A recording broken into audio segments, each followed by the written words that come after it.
Selamat malam Pak Ustadz. Malah. Malam. Ini menarik Bang Oki. Kenapa saya mau ambil tema ini iblis ini? Ya. Seru ini. Iya. Saya banyak pertanyaan tentang masalah iblis masalahnya. Wah, boleh Pak Ya. Ustadz, betul. Saya juga banyak pertanyaan tentang iblis ini Pak Ustadz ya. Ah, ah. Gitu. Nah, ya udah seperti biasanya ya. Ente 5 menit, saya 5 menit. Opening dulu. Nggak perlu Boleh. basa-basi. Ya, 1 jam ya silakan. Pak Ustadz ya. 1 jam ya. Boleh. Pak Ustadz duluan silakan. Oke, ya teman-teman. Assalamualaikum warahmatullahi wabarakatuh. Aku mantul suaranya Bang Oki. Sebentar. Aku belum mute. Lanjut Pak Ustadz, lanjut. Oke ya teman-teman, malam ini kita ada janji dengan Bang Oki ya. Pembahasannya ini menarik teman-teman. Kenapa menarik? Tentang permasalahan peran iblis gitu di antara kedua agama, Islam dan Kristen. Kebetulan kan beberapa hari ini ya, beberapa hari belakangan ini saya sering bahas iblis gitu. Siapa tahu kan Bang Oki ada jawabannya gitu ya teman-teman dalam menjabarkan apa yang kita pertanyakan ya. Jadi seperti itu. Teman-teman semuanya, saya jelaskan dulu tentang masalah iblis di dalam agama Islam. Ya, iblis itu sebuah kosakata yang mempunyai terjemahan berputus asa dari rahmat. Makanya nama kutukannya adalah iblis. Kalau di Islam iblis itu adalah kepalanya syaiton gitu ya. Kepalanya syaiton, pemimpinnya syaiton itu iblis. Dan iblis ini ya, dia itu pada zaman dulu ya beribadah kepada Tuhan semesta alam. Tapi karena dia tidak mau disuruh untuk sujud kepada Adam, akhirnya dia menjadi orang yang kafir dan sombong. Aba wastakbara wa kana minal kafirin. Ya, jadi disitulah ya iblis itu menjadi kafir karena kesombongannya, merasa lebih baik daripada Adam. Nah, jadi dia adalah salah satu ya makhluk Allah yang diberikan penangguhan gitu ya untuk umurnya. Karena apa? Karena dia meminta kepada Allah di dalam Quran itu ada ya, meminta kepada Allah Subhanahu wa taala agar umurnya ditangguhkan karena dia ingin mencari teman sebanyak-banyaknya dari anak Adam untuk di neraka nanti. Na'udzubillahi min dzalik. Jadi ya teman-teman semuanya, semoga kita jauh-jauh aja dari iblis gitu ya. Jadi kalau untuk masalah iblis itu sih sekilas ya teman-teman semuanya, untuk masalah penyampaian apa itu iblis, siapa itu iblis ya. Sudah saya sampaikan ke Bang Oki. Untuk masalah iblis, apakah iblis ini panjang ceritanya? Memang ada Bang Oki, panjang ceritanya di dalam agama Islam tentang iblis ini. Ya, ada beberapa riwayat yang juga meriwayatkan tentang permasalahan iblis.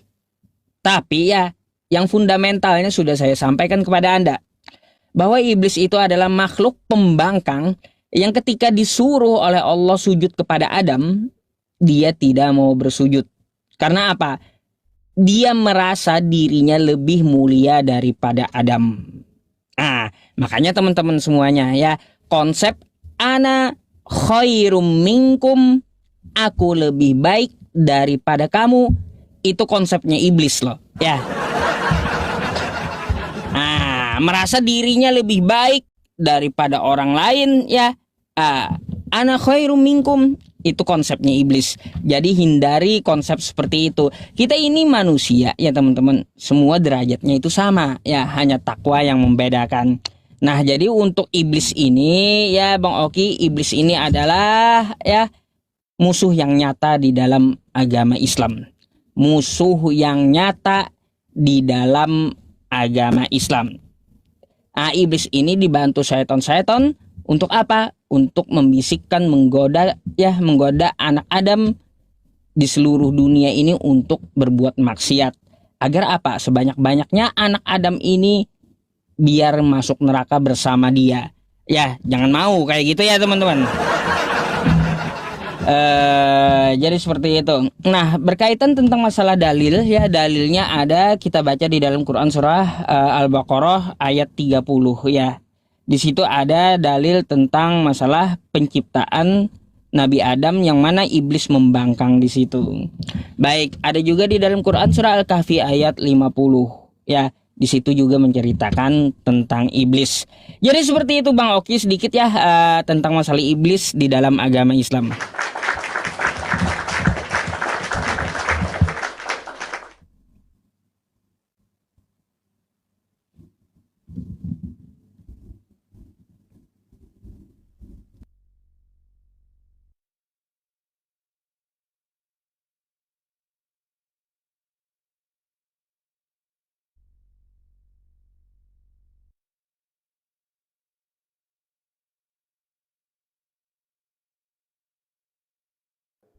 Oke teman-teman semua, shalom, selamat malam. Tuhan Yesus memberkati kita semua. Sepakat kita katakan Yohanes 14 ayat yang ke-6. Akulah jalan dan kebenaran dan hidup. Tidak ada seorang pun yang dapat sampai kepada Bapa kalau tidak melalui aku. Ya, tema yang menarik ya teman-teman ya. Kita akan bahas peran iblis di dalam agama. Iya, kenapa saya mengajak Pak Ustadz untuk membawakan tema ini? Karena beberapa hari saya lihat Pak Ustadz waktu itu sebelum berangkat ke Jakarta selalu bawa tema iblis di dalam agama ya teman-teman ya. Nah makanya kita bahas masalah iblis. Oke, saya mau jelaskan dulu peran iblis di dalam agama. Yang pertama, iblis di dalam iman Kristen itu tidak pernah disesatkan oleh Tuhan kami. Terkait dengan ada perkataan nanti di dalam Alkitab yang menyesatkan itu saya bisa jelaskan menggunakan data dan dalil. Tetapi iblis di dalam iman Kristen itu tidak pernah disesatkan oleh Tuhan kami, Allah kami. Iblis di dalam iman Kristen itu adalah malaikat Allah yang karena kesombongannya dia menyetarakan dirinya dengan Allah. Dia jatuh ke dalam dosa. Karena kesombongannya dia menyetarakan dirinya dengan Allah. Dia jatuh ke dalam dosa. Itu di dalam iman Kristen. Yang kedua teman-teman, poin kita. Apakah Tuhan Yesus berkuasa atas iblis? Mari kita buka datanya di dalam Matius 8 ayat yang ke-16. Matius 8, sebentar ya teman-teman ya. Matius 8 ayat yang ke-16. Kita bacakan. Menjelang malam, dibawanyalah kepada Yesus banyak orang-orang yang kerasukan setan. Dengan sepatah kata, Yesus mengusir roh-roh itu dan menyembuhkan orang-orang yang menderita sakit. Dengan sepatah kata, iblis takut terhadap Yesus. Jelas datanya di dalam Matius 8 ayat yang ke-16. Terus kalau kita bicara otoritas, apakah otoritas Tuhan Yesus di atas iblis? Betul sekali. Tuhan Yesus berkuasa atas apapun. Bahkan iblis sekalipun itu takut kepada Tuhan Yesus. Di mana datanya? Lukas 11 ayat yang ke-20.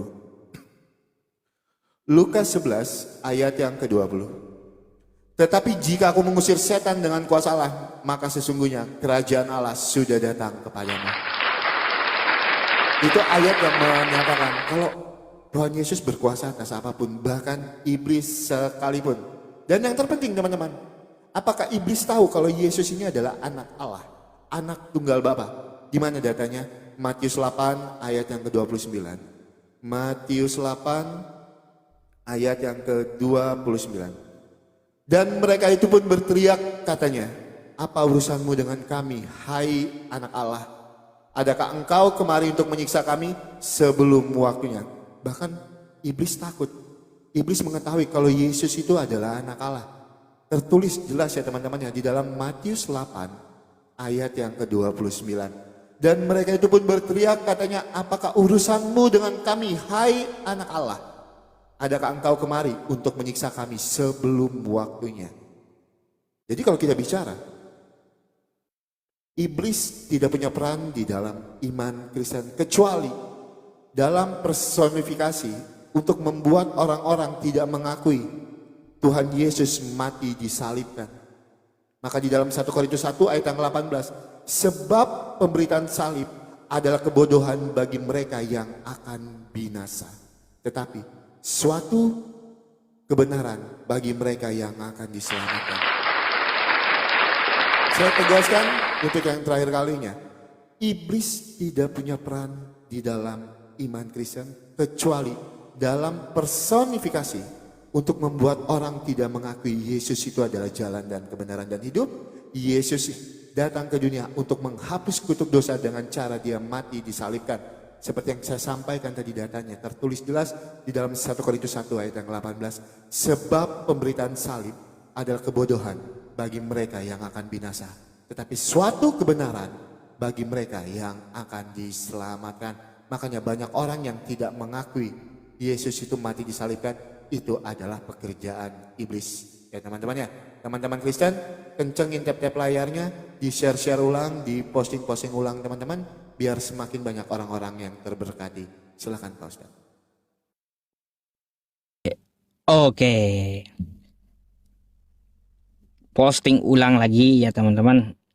Biar naik terus penontonnya ya. Baik, itulah penyampaian dari Bang Oki tentang masalah iblis di dalam kekristenannya teman-teman semuanya.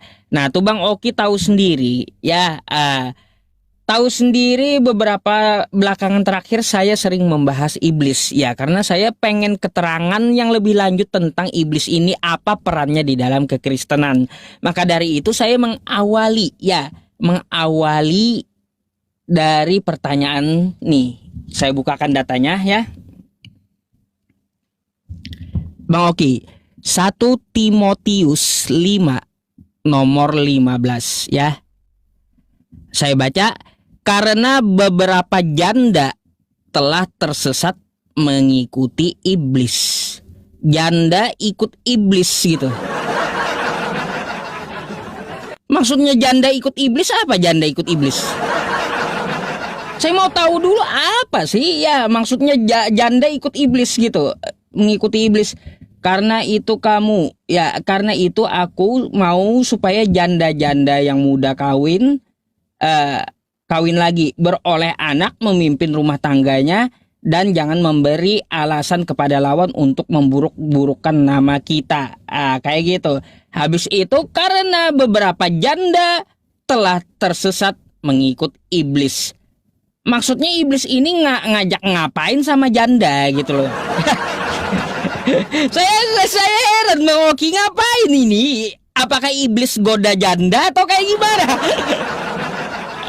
Iya teman-teman, baru ketemu juga saya ayatnya, nggak ngerti saya maksudnya apa kayak gitu. Apa yang dilakukan oleh iblis sehingga dia menyesatkan janda-janda gitu. Ini kalaunya ayat 16-nya ya nggak ada lagi gitu keterangannya. Maksudnya apa gitu loh. Ini apa nih ayat 16-nya? Jika seseorang laki-laki atau perempuan yang percaya mempunyai anggota keluarga yang janda, hati-hati ya teman-temannya.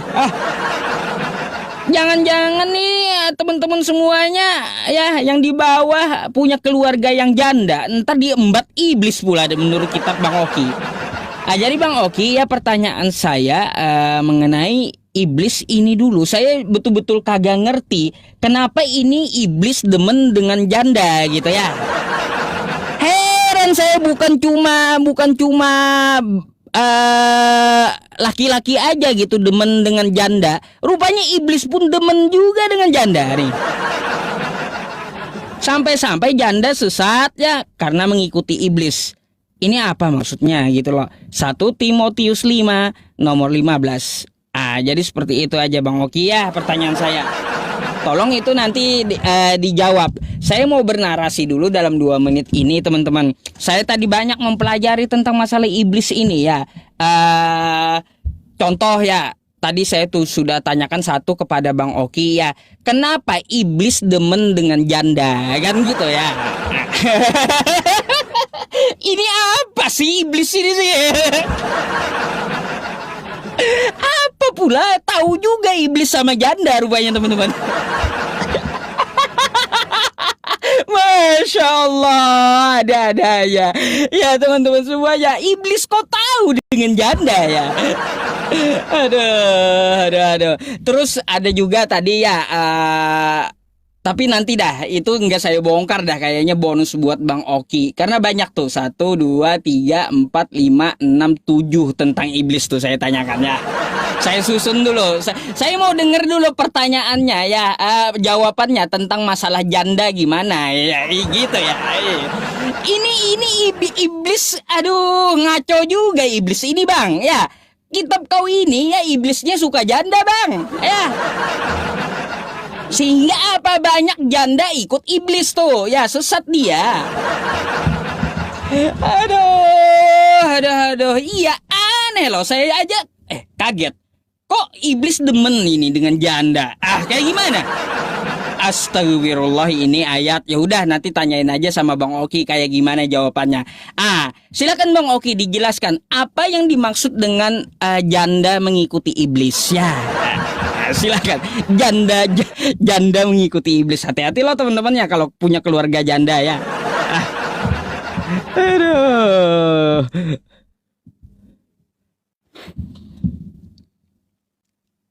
Oke, teman-teman, kita tanggapi dulu ya teman-teman ya. Sebentar, sebelum kita jawab, kita tanggapi dulu ya teman-teman ya. Silakan Pak Ustadz diterima. Iya benar, kata Pak Ustadz tadi, memang kalau iblis itu suka sekali dengan janda ya Pak Ustadz. Orang-orang yang suka menikah dengan janda itu adalah iblis. Betul sekali Pak Ustadz, apa yang Pak Ustadz sampaikan. Siapa ya yang suka dengan janda? Ayo Pak Ustadz, itu adalah iblis.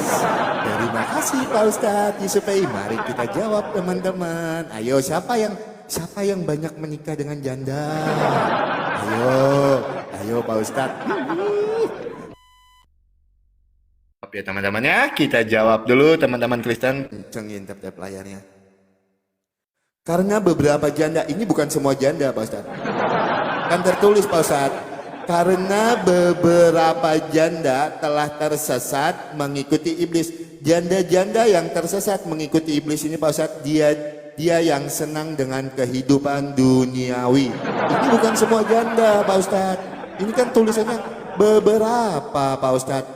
Karena beberapa janda telah tersesat mengikuti iblis. Kenapa alasannya Pak Ustadz? Mari kita bacakan ya teman-teman ya. Hormatilah janda-janda yang benar. Yang benar janda. Yang keduanya Pak Ustadz kita baca di ayat yang ketiga. Sedangkan seorang janda yang benar-benar janda, yang ditinggalkan seorang diri, menaruh harapan kepada Allah. Dia menaruh harapannya kepada Allah. Ini janda yang benar Pak Ustadz. Dan bertekun dalam permohonan dan doa siang malam. Ini janda yang benar. Ayat yang ketujuh Pak Ustadz. Peringatkanlah hal-hal ini juga kepada janda-janda agar mereka hidup dengan tidak bercela. Jadi orang-orang ini Pak Ustadz, janda-janda Pak Ustadz, yang di dalam ayat ke-16 ini, karena beberapa janda telah tersesat, ini orang-orang yang hidup mengikuti duniawi. Janda-janda yang hidupnya mengikuti duniawi Pak Ustadz. Makanya dia dibilang di sini, karena beberapa janda telah tersesat mengikuti iblis. Iblis itu kan mengajarkan kita untuk mengikuti hawa nafsu, kesenangan-kesenangan duniawi Pak Ustadz. Itu datanya. Tapi kalau janda-janda yang benar Pak Ustadz, dia akan hidup takut dengan Allah. Di sini bukan semua janda, karena di sini Pak Ustadz beberapa janda. Jelas ya Pak Ustadz ya. Karena beberapa janda, bukan semua janda Pak Ustadz. Terima kasih banyak. Itu saya sudah jawab pertanyaan Pak Ustadz. Nah teman-teman, saya juga mau bertanya dengan Pak Ustadz. Di dalam Sahih Muslim 3886, derajatnya sahih. Hadis Muslim 3886, Rasulullah berkata kepadanya, satu kasur untuk seorang suami, satu kasur untuk istrinya, kasur ketiga untuk kamu, dan kasur yang keempat untuk setan. Luar biasa Pak Ustadz. Masa setan disiapkan kasur? Emang buat apa Pak Ustadz? Nanti Pak Ustadz jawab ya. Kenapa setan itu kok disiapkan kasur? Di dalam hadis Muslim 3886, masa setan disiapkan kasur Pak Ustadz? Ya, itu yang pertama Pak Ustadz. Terus yang kedua, saya mau tanya dengan Pak Ustadz Yusufi. Ini yang kedua ya. Bang Oki mau tanya dengan Pak Ustadz nih yang digadang-gadang paham dengan Alkitab, paham dengan kitabnya. Pak Ustadz, pertanyaan saya ini pertanyaan receh, tapi saya ingin kejujuran dari Pak Ustadz Yusuf PI. Sebelum kita tahu Pak Ustadz, sebelum kita tahu apa peran iblis di dalam agama, kita harus tahu dulu Pak Ustadz, siapa yang menyesatkan iblis ini tersesat.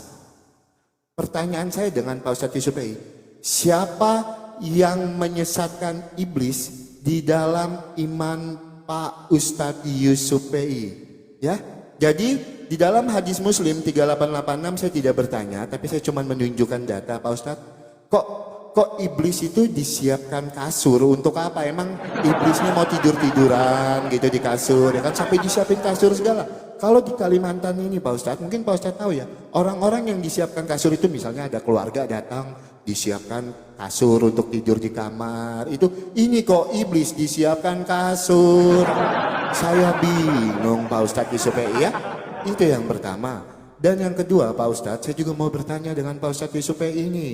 Itu siapa yang menyesatkan iblis di dalam iman Pak Ustadz Yusuf PI? Monggo silahkan dijawab menggunakan data dan dalil. Pak Ustadz Yusuf PI silahkan. Baik. Sebentar ya teman-teman ya, kita mute dulu.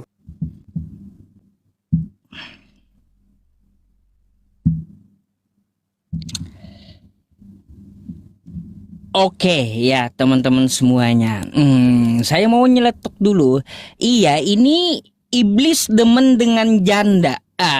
Iblis demen dengan janda.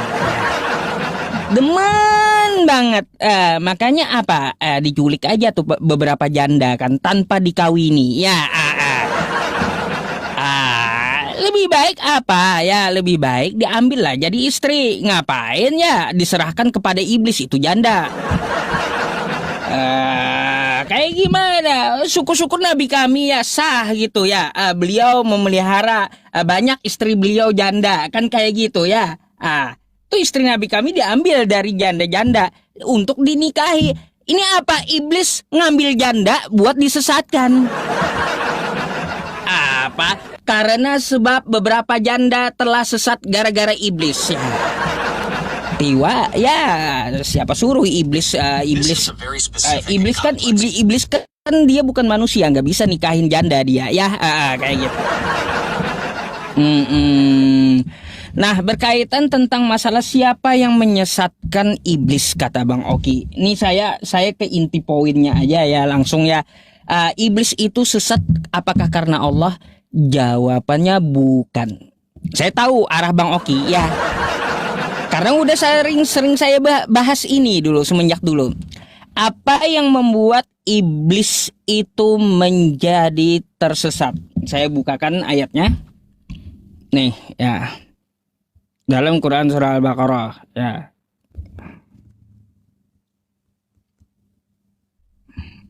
Bentar ya teman-teman. Saya buka dulu.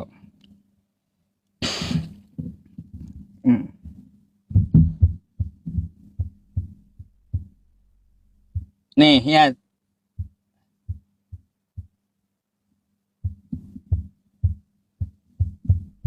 Nih sabar.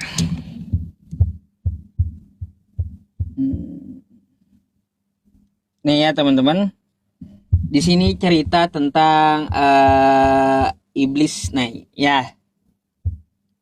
Wa idh qulna lil malaikati isjudu li Adam fasajadu illa iblis.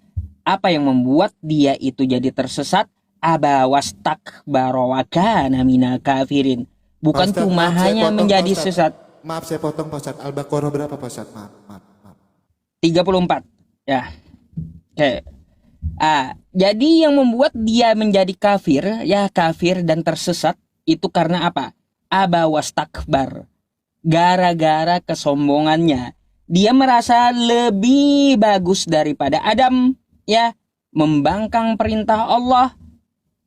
Maka dari itu Bang Oki, dia tersesat atas hawa nafsunya sendiri ya, atas kesombongannya sendiri. Saya udah tahu framing Kristen Allah menyesatkan iblis. Udah basi itu, padahal iblis sesat karena apa? karena aba wastakbar, karena kesombongannya. Ya, karena dia takabur. Gitu Bang ya. Jawaban untuk Anda. Bang, ini pertanyaan yang kedua Bang ya. Saya beralih dulu dari masalah janda ya. Ini Bang ya, saya mau beralih ke 2 Korintus 12 Bang ya.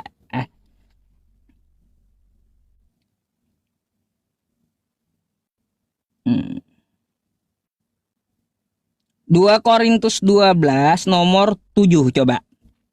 Nih saya baca dulu ya.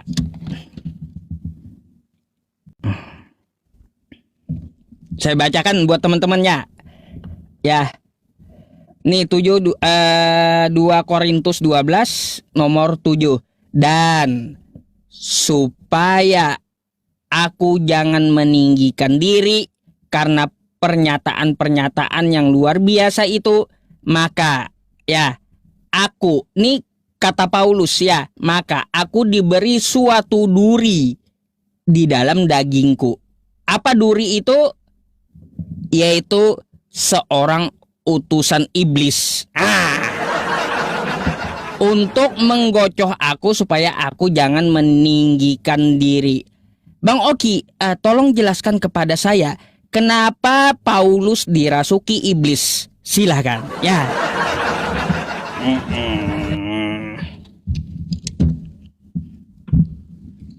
Banyak kali ini iblis ini ya perannya di kekristenan gitu.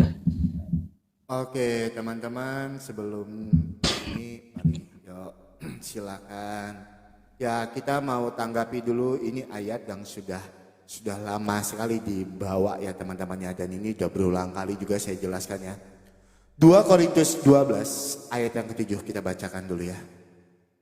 Ya, di sini tidak tertulis kalau Paulus itu dirasuki iblis ya teman-temannya, tapi kita bacakan.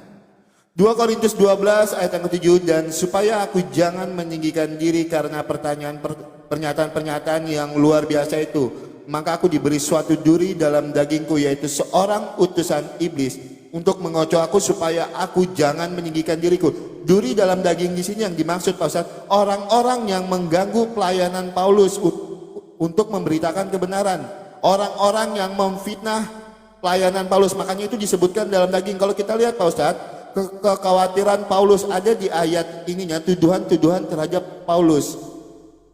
Baiklah, aku sendiri tidak merupakan suatu beban bagi kamu, tetapi kamu katakan dalam kelicikanku aku telah menjerat kamu dengan tipu daya.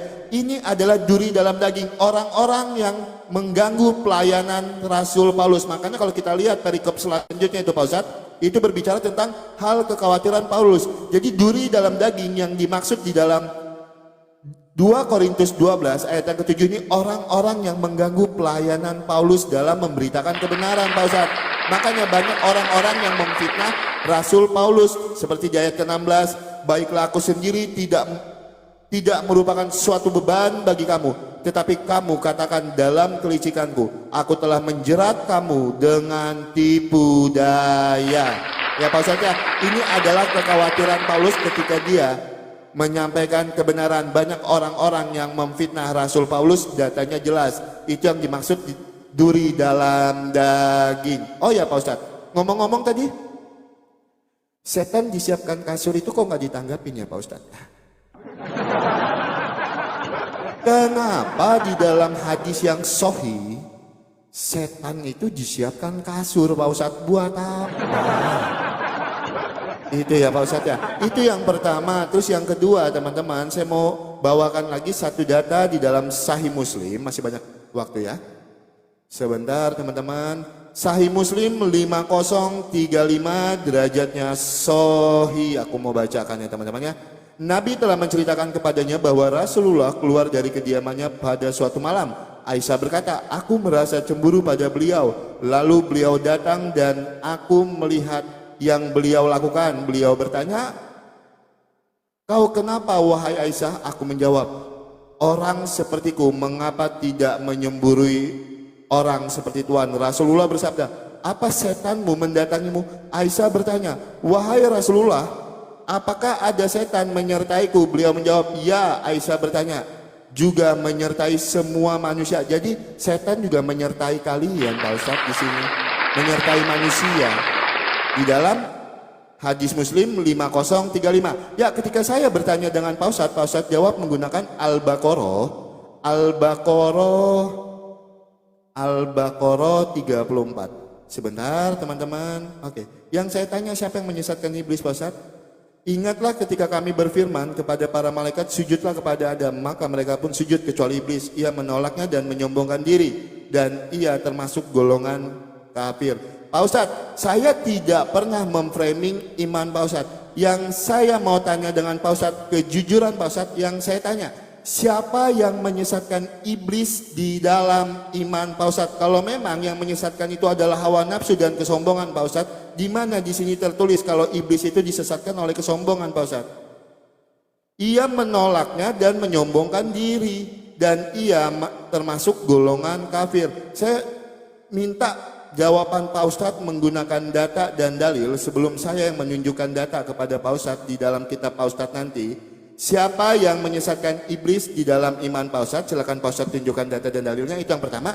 Yang kedua Pak Ustadz, ini pertanyaan saya, nanti saya akan tunjukkan kepada Pak Ustadz apa korelasinya. Pak Ustadz, saya mau bertanya dengan Pak Ustadz, arsinya Allah itu di mana Pak Ustadz? Arsinya Allah Pak Ustadz itu di mana? Itu pertanyaan saya, apakah ini ada korelasinya dengan tema kita? Nanti saya akan tunjukkan data dan dalilnya. Yang saya tanya dengan Pak Ustadz, siapa yang menyesatkan iblis di dalam iman Pak Ustadz? Itu yang pertama. Yang kedua Pak Ustadz, yang saya mau tanya dengan Pak Ustadz Pak Ustadz Yusufi, di mana arsinya Allah? Silakan Pak Ustadz jawab menggunakan data dan dalil. Monggo Pak Ustadz. Oke. Oh, jadi Bang Oki minta tanggapin masalah kasur ya. Oke, baik. Saya akan jelaskan masalah kasur ya. Teman-teman semuanya yang dipertanyakan oleh Bang Oki tentang masalah kasur, kata Bang Oki. Kenapa tuh ya ada kasur? Kalaunya ada kasur di empang, digelar, lalu kasur tersebut akan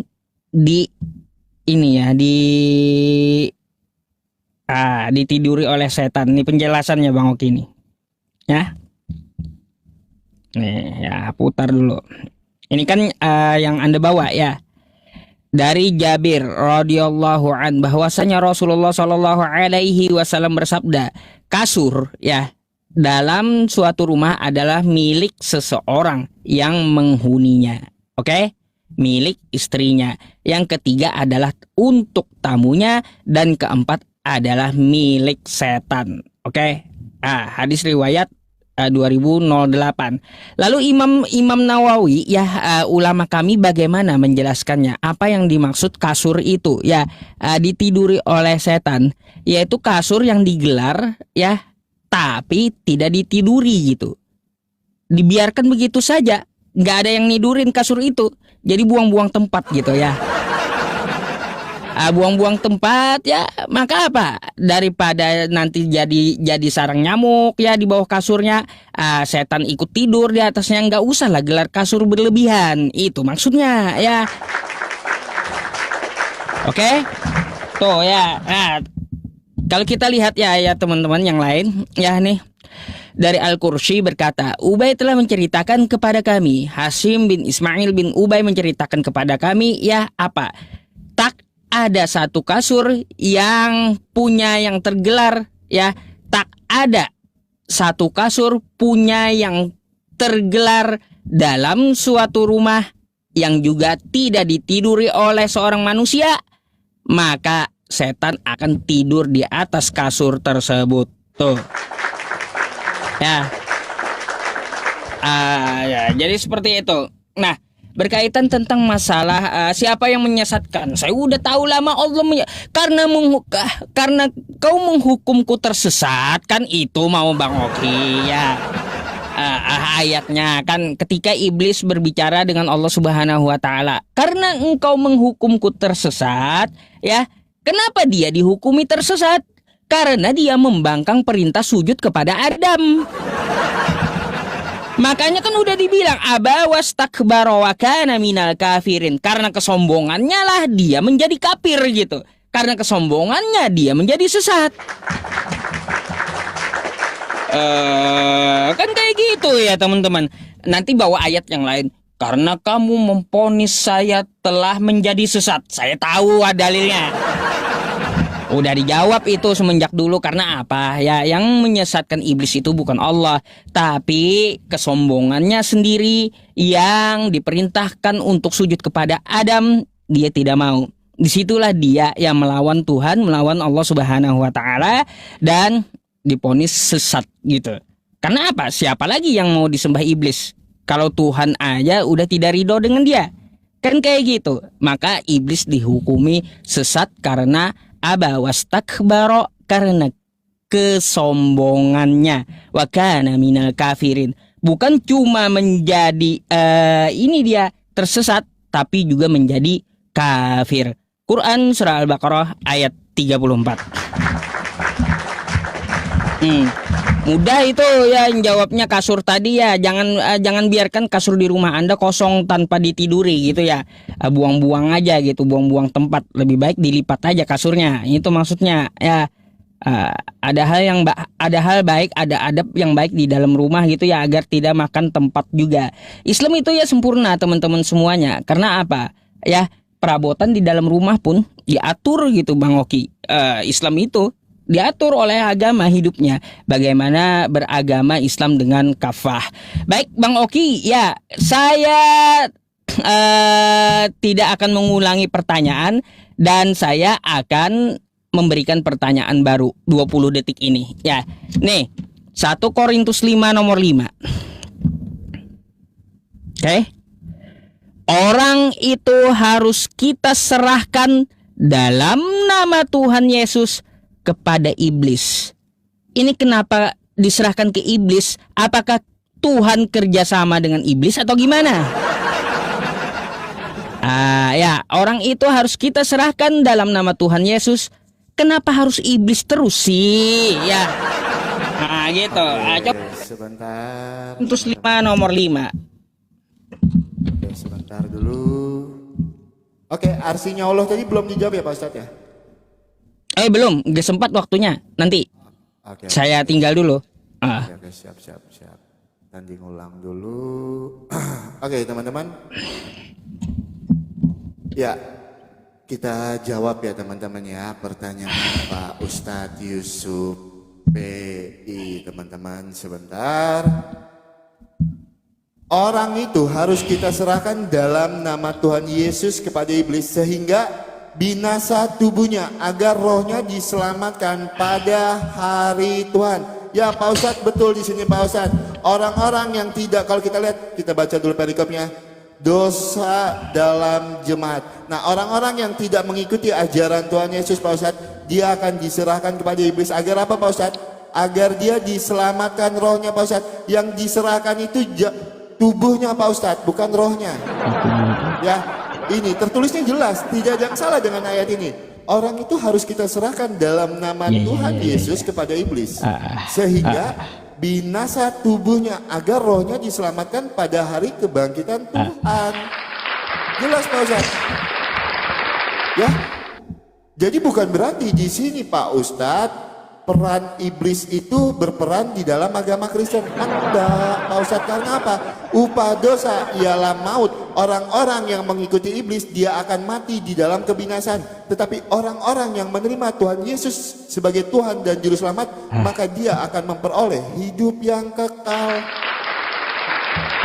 Ya Pak Ustadz ya, itu Pak Ustadz maksudnya di dalam 1 Korintus 5 ayat yang kelima. Ayat ini juga udah saya jelaskan berkali-kali sama saudara-saudara muslim kita. Ya, nah teman-teman terkait dengan jawaban Pak Ustadz Yusuf yang menyesat, bukan Allah yang menyesatkan iblis. Pak Ustadz, mohon maaf Pak Ustadz ya, saya harus bukakan Al-Hijr 39.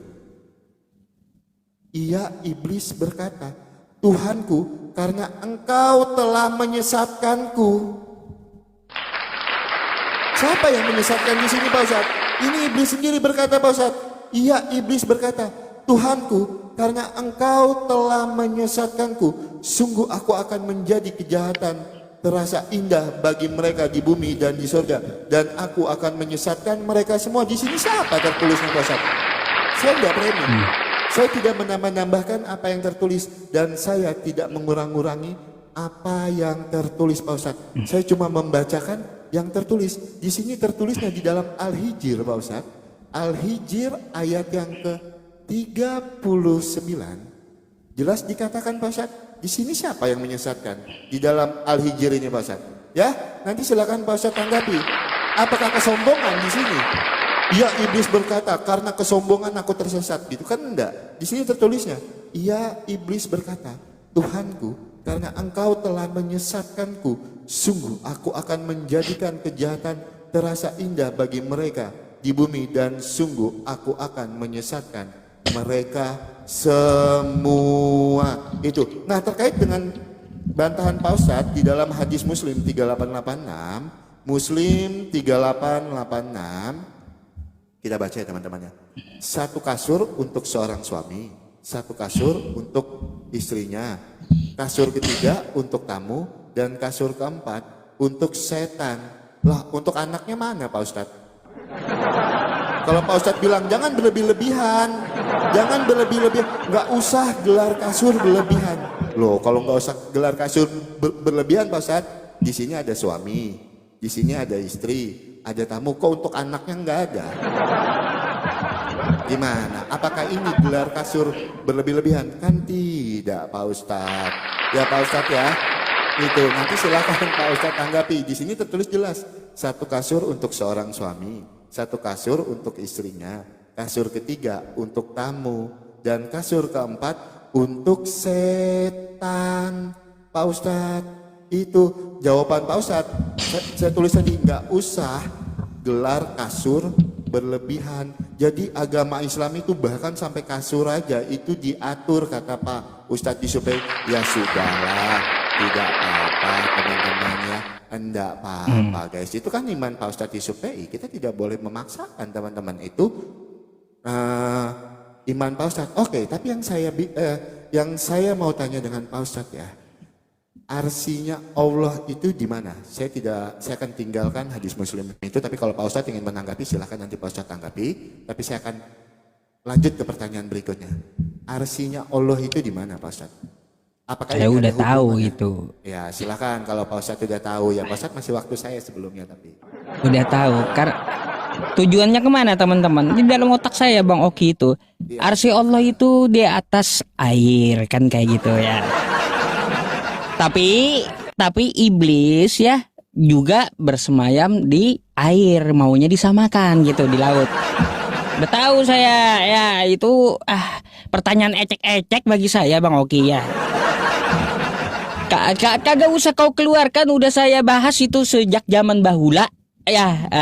Gitu. Saya tahu Anda mau ngapain dan bertanya apa, saya udah tahu, dalam otak saya udah.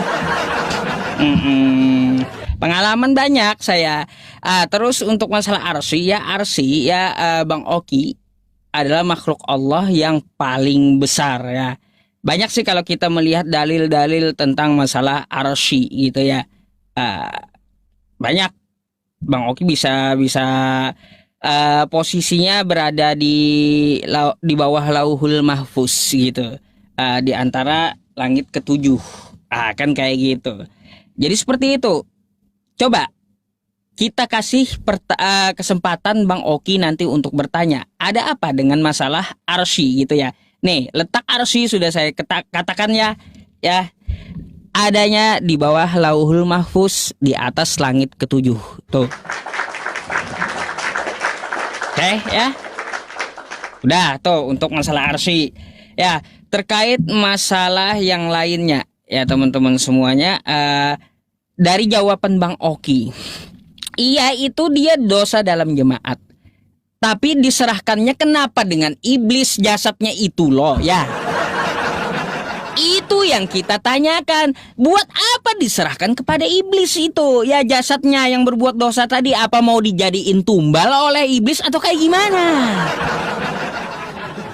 Itu yang saya pertanyakan, bukan masalah berretorika yang lain. Ngapain sih harus ke iblis? Kalau orang salah, tobat sama Tuhan. Ya, kalau orang punya dosa, tobat sama Tuhan. Ini malah diserahkan kepada iblis. Waduh, mau jadi apa? Jadi tumbal atau kayak gimana? Ngaco juga Bang Oki ini. Ya, itu yang saya tanyakan, kenapa harus ke iblis? Kagak ada lagi kah selain iblis gitu? Kenapa dalam nama Tuhan Yesus kita serahkan ke iblis? Rohnya biar diselamatkan, jasadnya diserahkan ke iblis. Lalu jasadnya tadi diapain oleh iblis? Diapain?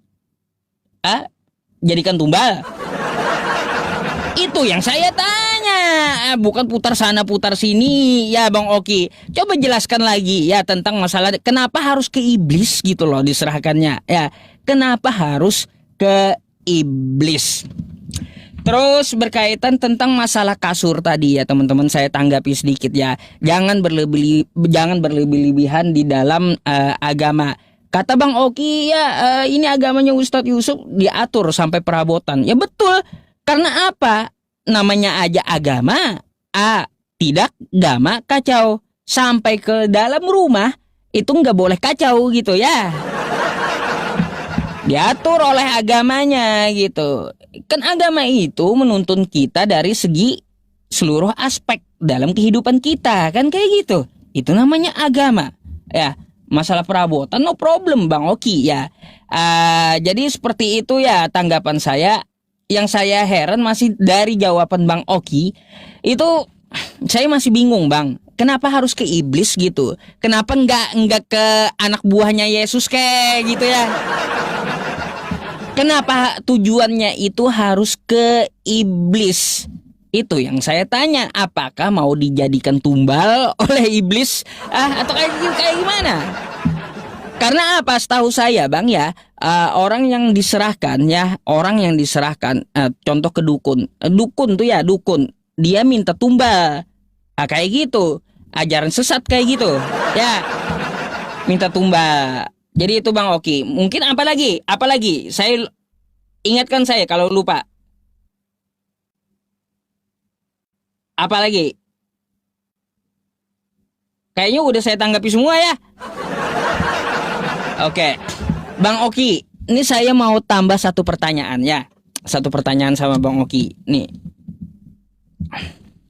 1 Timotius 1:20. Oke?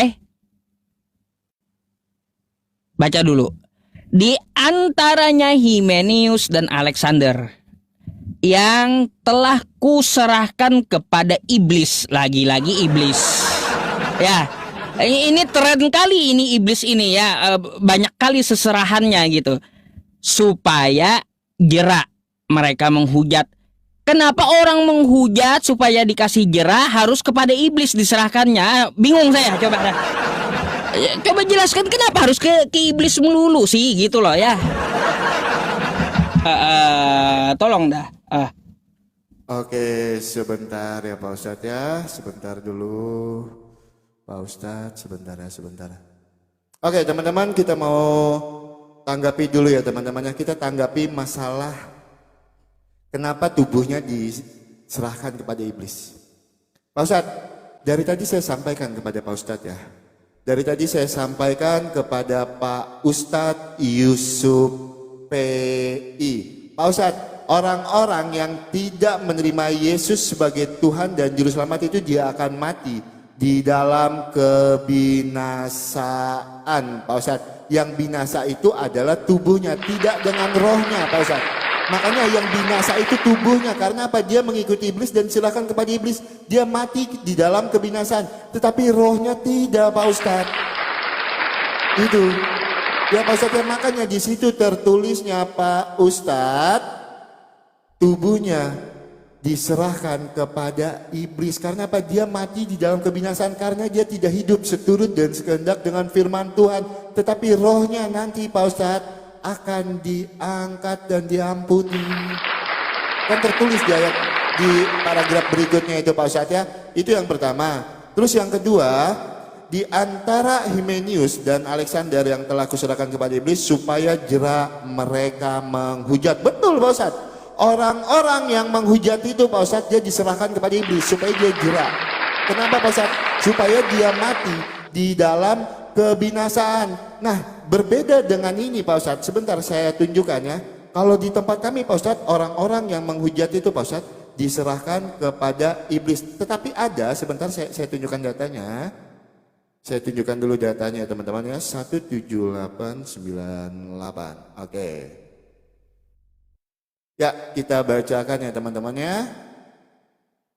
Ya, kalau di dalam iman kami Pak Ustadz, mencaci, menghujat itu diserahkan kepada iblis Pak Ustadz. Itu jelas di dalam iman kami.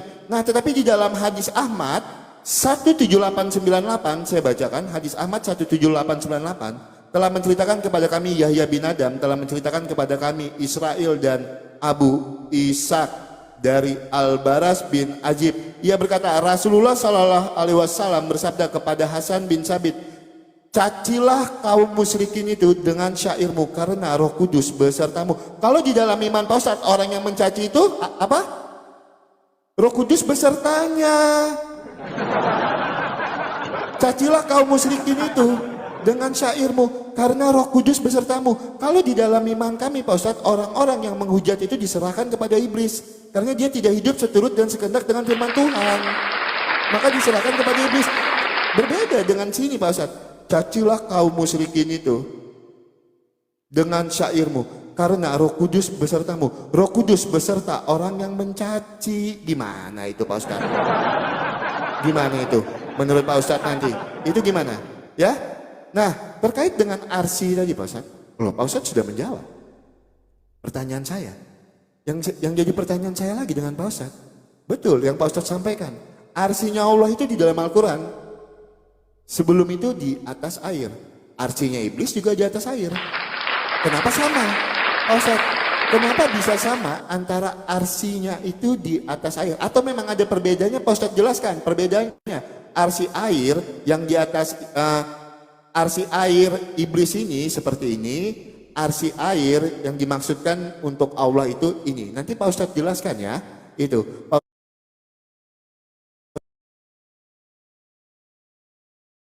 dari awal tadi saya itu selalu bangga dengan iman Kristen Pak Ustadz. Karena di dalam iman kami Pak Ustadz, kami tidak pernah disebutkan sebagai saudaranya jin. Ya, kami tidak pernah.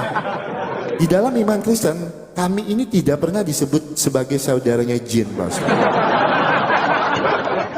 Gitu ya. Nah, Pak Ustadz tidak menanggapi lagi tadi data yang saya bawakan di dalam Al-Hijr 39. Saya tidak memframing Pak Ustadz. Pak Ustadz jangan lupa Al-Hijr 39 itu. Saya tidak memframing, tetapi tertulis di dalam Al-Hijr 39 itu Pak Ustadz. Tertulis di dalam Al-Hijr 39. Siapa yang menyesatkan di situ? Kenapa Pak Ustadz nggak mau jujur? Kenapa Pak Ustadz putar ke sana kemari? Gitu loh. Apakah Bang Oki yang memframing ketika membacakan Al-Hijr 39? Oh enggak, saya membacakan apa yang tertulis.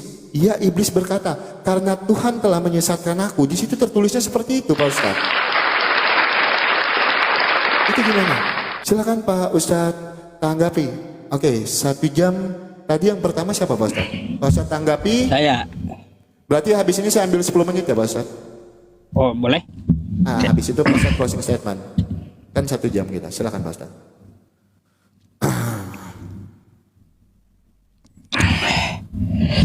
Oke, teman-teman. Betul kan? Saya udah tahu pertanyaan Bang Oki itu udah ada di otak saya ya.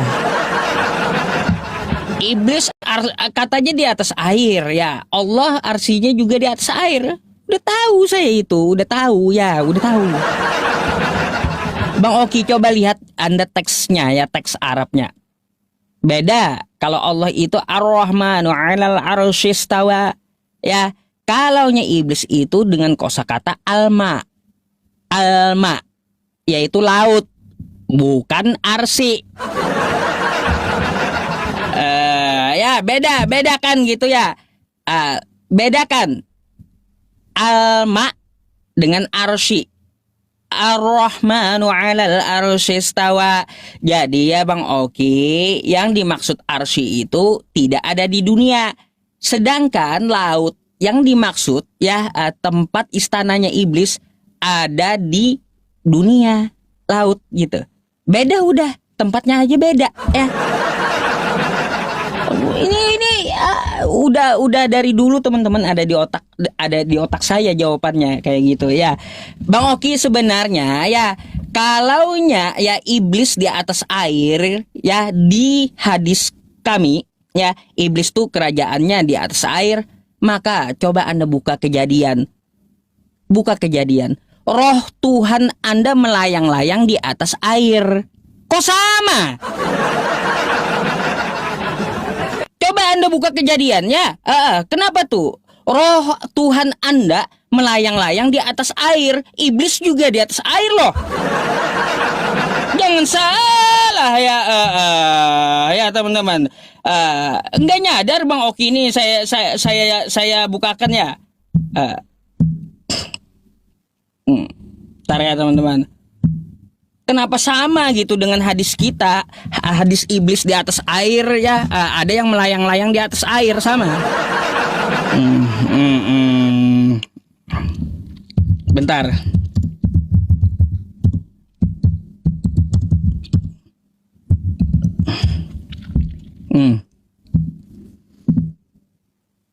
Oke teman-teman, nanti saya bukakan gampang ya.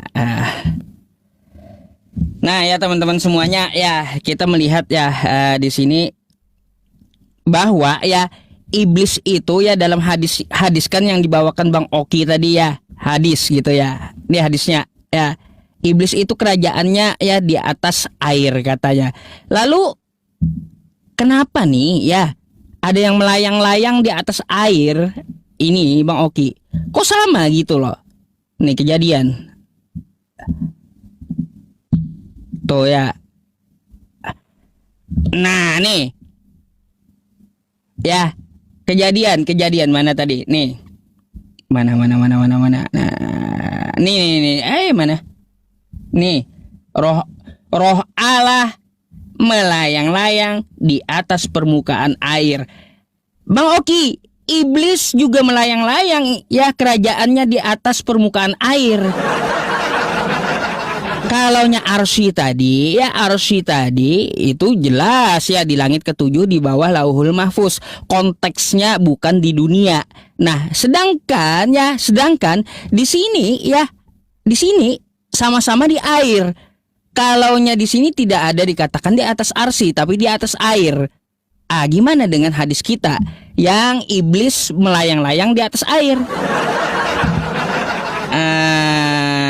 Kan kayak gitu nih hadisnya ya. Bang Oki tahu sendiri lah hadis tentang masalah kerajaan istana iblis di air. Coba Bang Oki, saya mau ya Anda menjawab dengan tegas gitu. Seperti apa maksudnya? Ini dulu yang saya tekankan, masalah arsy ini menarik masalahnya yang saya mau tekankan. Makanya saya yang lain nanti dulu saya jawab sambil menutup nanti. Ya, Bang Oki, coba jelaskan ya. Kenapa Tuhan Anda melayang-layang di atas air, sedangkan di hadis kami ya iblis itu melayang-layang di atas air, ya, kayak gitu.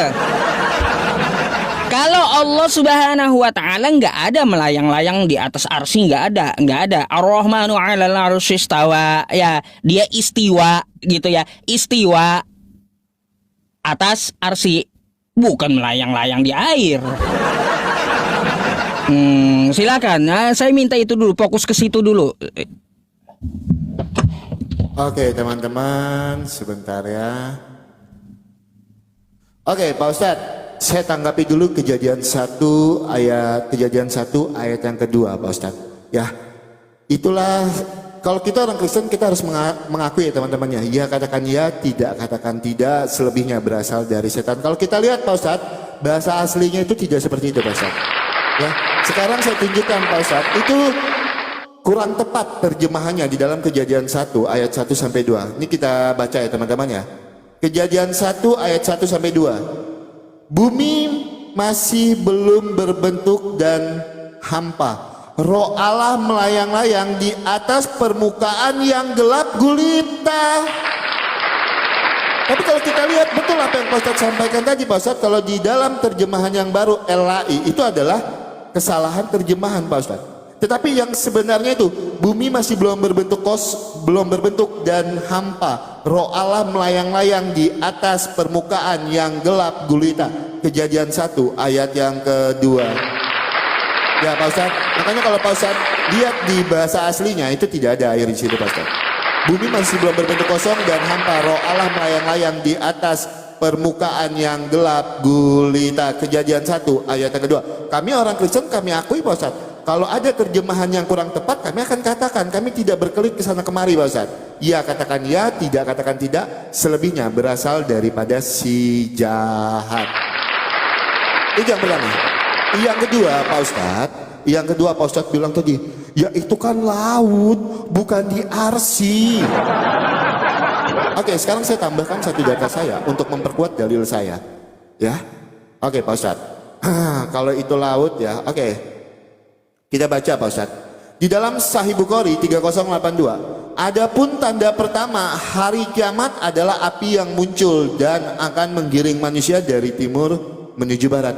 Dan adapun makanan pertama penduduk surga adalah hati ikan paus. Pak Ustadz, ini gimana? Makanan pertama hati penduduk surga ada ini ikan paus Pak Ustadz. Berarti ada laut dong Pak Ustadz. Kan ada ikan paus di sini Pak Ustadz. Gimana Pak Ustadz? Itu emang ikan paus ini binatang dari mana? Ikan paus ini kan binatang dari laut Pak Ustadz. Dan adapun makanan pertama penduduk surga adalah hati ikan paus. Pak Ustadz bilang tadi itu bukan laut. Hah? Ini loh Pak Ustadz, ikan paus, hati ikan paus. Dapat dari mana ikan pausnya kalau bukan dari laut? Yang kita ketahui Pak Ustadz, ikan paus ini kan hidupnya di laut Pak Ustadz. Emang ada ikan paus yang hidupnya di darat? Emang ada ikan paus yang hidupnya di sungai? Ayo, gimana Pak Ustadz menanggapi ini? Ya teman-teman ya, itu yang kedua teman-teman. Yang ketiga, lagi-lagi Pak Ustadz tidak berani menanggapi. Al-Hijr 39. Kenapa Pak Ustadz tidak menyenggolnya sama sekali?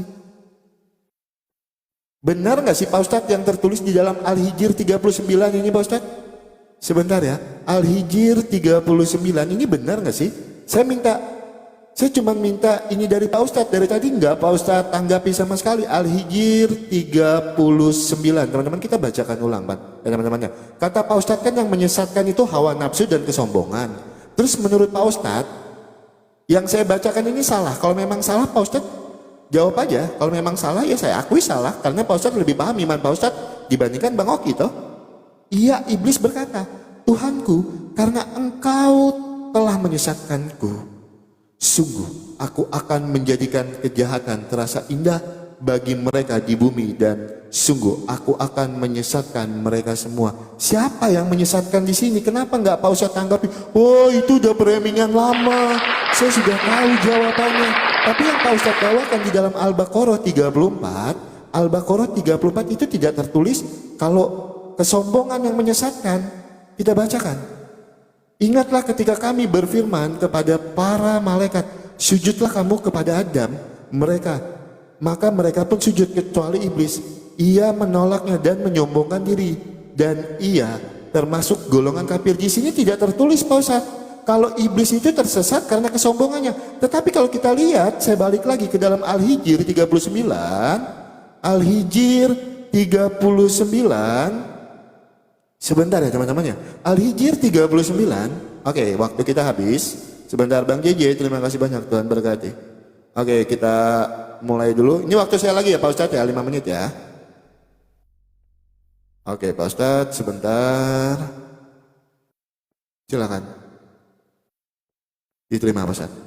Ya, kalau kita lihat lagi Pak Ustadz, di dalam Al-Hijr 39, ia iblis berkata, Tuhanku, karena engkau telah menyesatkanku, sungguh aku akan menjadikan kejahatan terasa indah bagi mereka di bumi, dan sungguh aku akan menyesatkan mereka semua. Siapa yang menyesatkan di sini? Pak Ustadz tidak berani jujur. Di Al-Hijr 39, ataukah saya yang salah membaca? Yang menyesatkan iblis di sini siapa?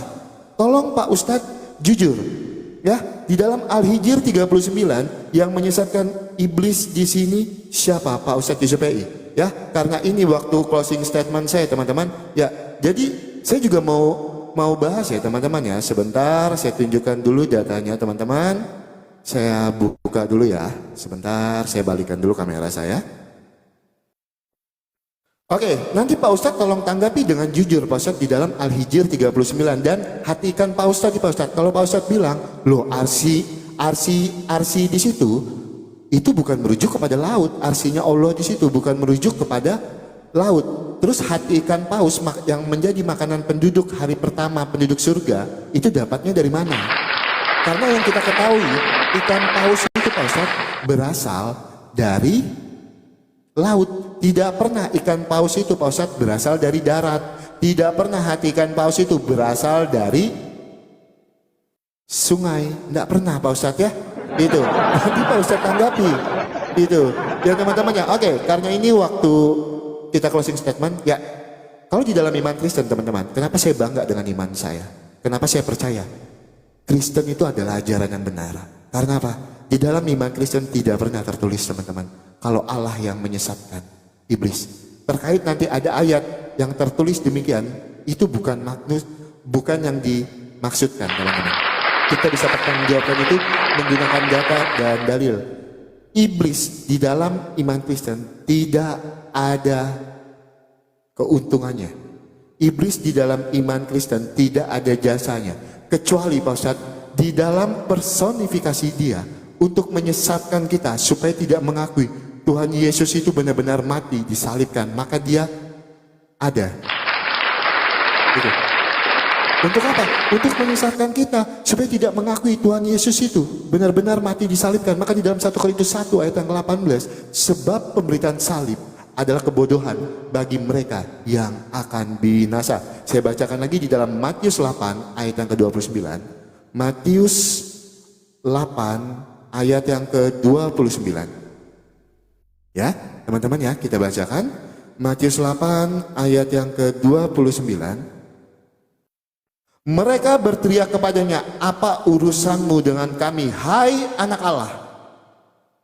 Sekarang engkau belum berhak menyiksa kami. Bahkan iblis tahu kalau Tuhan Yesus itu adalah anak Allah. Bahkan iblis takut kepada Yesus Kristus yang adalah Tuhan dan Juru Selamat. Datanya jelas dasar.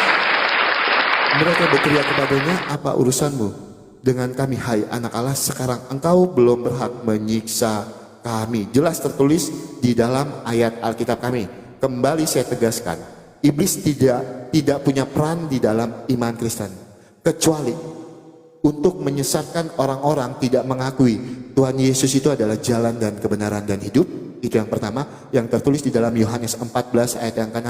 Yang kedua, 1 Korintus 1 ayat yang ke-18, sebab pemberitaan salib adalah kebodohan bagi mereka yang akan binasa. Itu adalah perbuatan setan yang menyesatkan. Dia tidak mengakui Yesus itu benar-benar datang ke dunia ini untuk menghapus kutuk dosa, supaya kita yang diciptakan menurut gambar dan rupa Allah tidak mati di dalam kebinasaan, tetapi beroleh hidup yang kekal. Jadi poinnya teman-teman, iblis tidak punya peran di dalam iman Kristen, ya, kecuali untuk menyesatkan orang-orang tidak mengakui Yesus itu benar-benar disalibkan, untuk menyesatkan tidak mengakui Yesus itu adalah jalan dan kebenaran dan hidup. Ya, terima kasih banyak untuk diskusinya yang sangat luar biasa kepada Pak Ustadz Yusuf PI. Kalau ada kata-kata saya menyakiti hati Pak Ustadz, saya minta maaf. Buat teman-teman muslim di bawah, ini tidak lebih dari sekedar diskusi. Untuk teman-teman Kristen, terima kasih banyak yang sudah menabur, yang sudah tap-tap layar. Terima kasih banyak. Tuhan Yesus memberkati kita semua. Saya mau sampaikan, hidup untuk Kristus, mati adalah sebuah keuntungan. Tetap menjadi saksi Tuhan di dalam kehidupan kita, tetap bersaksi kalau Tuhan Yesus Kristus adalah Tuhan dan Juru Selamat. Di luar Tuhan Yesus tidak ada keselamatan. Silakan Pak Ustadz.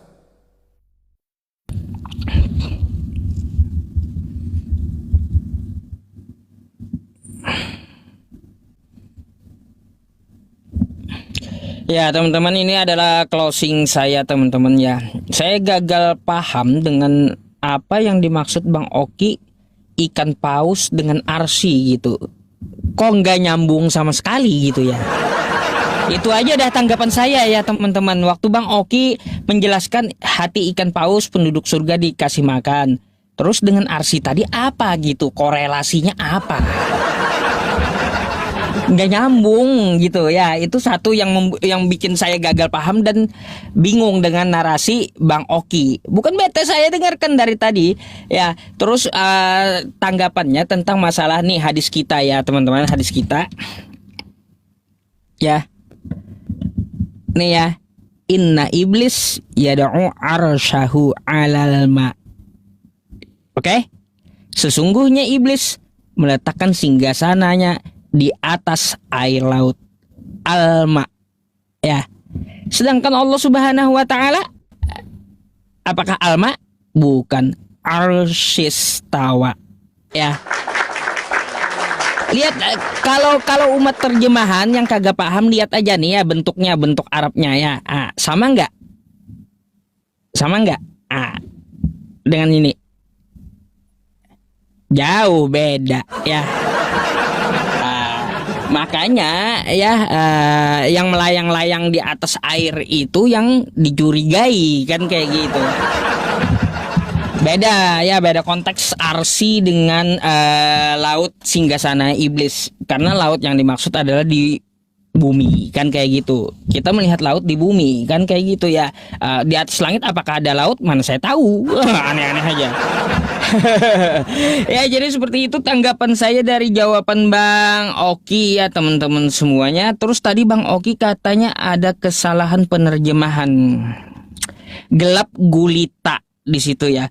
Padahal saya juga pakai Alkitab Bible Bang Oki loh. Saya sampai cek juga ya kejadian ini tadi teman-teman.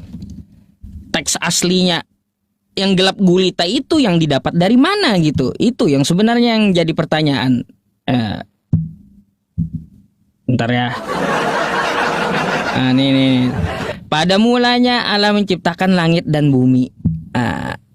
Kan kayak gitu. Terus 2. Nih, melayang-layang ya di atas permukaan air. Saya cek saya cek air mayim gitu. Nggak ada di sini terjemahnya gelap gulita gitu. Ini kacau kali ya penterjemahannya. Kayak gimana ceritanya teman-teman? Ini yang diterjemahkan Bang Oki tadi adalah gelap gulita. Sedangkan saya pakai Alkitab Sabda di sini ya, nggak ada gelap gulita. Tapi apa? Air. Ya jadi saya dengan kitab Bang Oki yang mana yang benar jadinya ya kan gitu ya. Jadi seperti itu Bang Oki. Ya saya berterima kasih atas diskusinya ya Bang Oki. Cukup menarik sih ya malam ini. Jadi saya tahu kan apa yang mau diajukan oleh pihak Kristen tentang masalah tema malam ini kan kayak gitu. Jadi Bang Oki semua pertanyaan yang dilontarkan itu pasti akan saya pelajari gitu. Jangan salah. Bukan berarti tidak berarti. Ya, jangan salah. Anda menunjukkan ini apa sih maksudnya? Pasti saya buka-buka lagi nostalgia pelajaran yang lalu. Ya, gitu. Jadi seperti itu ya Bang Oki. Terima kasih banyak ya atas diskusinya malam ini, malam hari ini. Mungkin itu aja sih tanggapan saya. Ya, saya nggak ada pertanyaan lagi, nggak boleh juga kan, karena closing. Teman-teman semuanya ya, Allah Subhanahu Wa Taala menyampaikan di dalam Al-Quran apa yang dikatakan oleh Allah, wa tammat kalimatu rabbika shidqan wa adla la mubaddila li kalimati wa huwas samiul alim. Telah sempurnalah kalimat Tuhanmu yang mana di dalamnya mengandung kebenaran dan keadilan. Ya. Jadi kalau kita mau komparasi ke Bible, tidak setara Al-Quran dengan Bible. Jadi saya rasa seperti itu. Jangan samakan kitab kita ya Al-Quran dengan Bible. Karena apa? Bible tadi Bang Oki sendiri menyatakan ada salah terjemahan. Ya kalau kita Al-Quran ya teks aslinya gak bisa diedit-edit. Jadi seperti itu, mohon maaf ya Bang Oki kalau ada kosakata yang menyinggung juga ya. Mungkin kita bisa lain kali berdiskusi kembali gitu ya. Oke, thank you Bang Oki. Selamat malam. Selamat malam. Ya terima kasih.